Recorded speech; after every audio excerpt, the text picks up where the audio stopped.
तुका म्हणे निवांत राहे, तुका म्हणे निवांत राहे, पाहिले पायी परतोनी, आता कैसी जाऊ घरा, नोहे बरा लौकिक, विठला विठला.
हरणे माझे हरले चित्त, भारवित विसरले, आता कैसी जाऊ घरा, नोहे बरा लौकिक. प्रस्तुत प्रसंग आहे चातुर्मास मधील कार्तिक महिन्यातील काकडा भजन संध्येची सांगता. त्यानिमित्त भजन कीर्तन भोजन सांगतेची सगळी व्यवस्था, त्या व्यवस्थेमध्ये ही माझ्याकडे आलेली कीर्तन सेवा, या कीर्तन सेवेसाठी जो आपण अभंग निवडला आहे तो आहे जगद्गुरु जगतवंदनीय तुकाराम महाराज यांचा अभंग. गवळणपर प्रकारामधील 4 चरणाचा असून आपल्या सगळ्यांनी आपण काकड्यामध्ये 90% म्हणलेलाच आहे रोज, म्हणून ओळखीचा घेतला सगळ्यांच्या. आणि असं काल्याचं कीर्तन म्हटल्यावर कृष्णाचं थोडं वर्णन करता येईल म्हणून पण हा अभंग घेतला.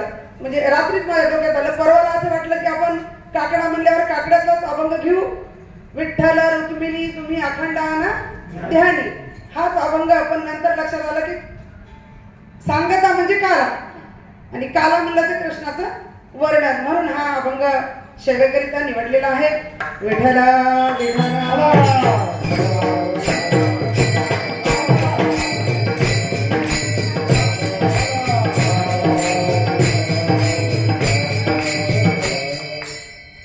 सेवा आयोजक काकड्याचे हरिभक्त परायण फडसाहेब, हनुमंतरावजी फडसाहेब, त्यांच्याकडे 3 वर्षापासून, आधी तर काकडा त्या किती वर्षापासून करतात माहित नाही मला, पण 4 महिने काकडा त्या घरी करतात स्वतः.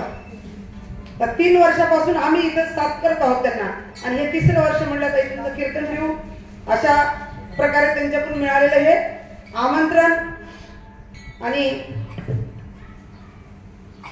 सगळ्या काकड्यामधला सहभाग दोघा पती पत्नींचा, सकाळी येणे, लवकर सगळ्या कुठल्याही कार्यक्रमाला पुढाकार, कुठलंही करायचं तर मेहनतीशिवाय होत नाही. आता तुम्ही मगापासून बघितलं असेल, या कीर्तनासाठी किती सराजन करावं लागतं. कुठलंही काम आपोआप होत नाही. तू कर मी कर म्हणलं तर होत नाही, पण त्यांचा पुढाकार असतो, उत्साह असतो दोघांचाही, की ह्या काकड्याचा जो परमार्थ घडण्याला कारण किंवा याचा अर्ध्यापेक्षा जास्त श्रेय त्यांना आहे. बाकी आम्ही तर सगळेजण त्यांच्या हो मध्ये हो लावून मागे येतो. तुम लढो हम तुम्हारे साथ आहे. पण मुख्य भूमिका असते कुणाची तरी कुठेतरी, आणि मुख्य भूमिका असल्याशिवाय चांगले कार्यक्रम पार पडत नाही. तर त्यांच्याकडून हे आमंत्रण आणि हे आयोजन सगळ्याच प्रकारचं आहे. भोजनही आहे, नामसंकीर्तनही आहे, आणि त्यांनी केलेली त्यांची ही सेवा आहे. आपण आता ही सेवा आहे कीर्तन रूपी, पण ही माझ्या एकट्याने किंवा तुम्ही एकट्याने कोणीही एकट्याने ही सेवा करू शकत नाही. मग आपण 1 तास करू. फक्त आता आधीच 1 तास आपला गेलेला आहे. आपण राईट 2ला म्हणजे 2ला संपू. 1 तासाची सेवा आपण सर्व मिळून करून. म्हणून या सेवेकरिता उपस्थित असलेल्या कॉलनीतील महिलाबाई, आमचे फडसाहेब, फडसरांचे भाऊ काका देवबाप्पा, मृदंगाचार्य, आमचे भाऊ इकडं हे आता आलेले भाऊ.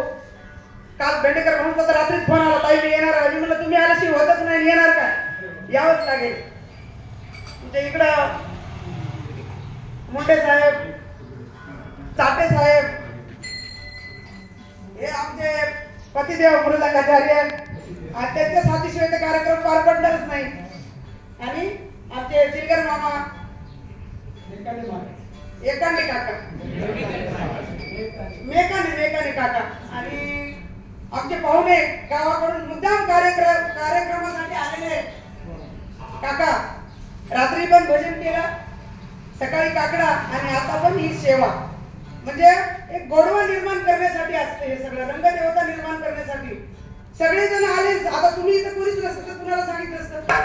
आधीच नीट काही येत नाही, त्याच्यातलं काय सांगावं कळालं नसतं. पण एवढे सगळे भरून ऐकण्यासाठी येणं म्हणजे ही सेवा आपली कुणाची आहे? सगळ्यांची आहे. तुम्ही म्हणाल आमचं काऊन नाव नाही घेतलं, उद्या बघता तुमची मग बदलात आल्यावर तुमच्या भाग म्हणून गेल्या आहे की नाही. तर या माझ्या सहकारी बंधू भगिनी सगळ्या रोज त्यांची साथ असते.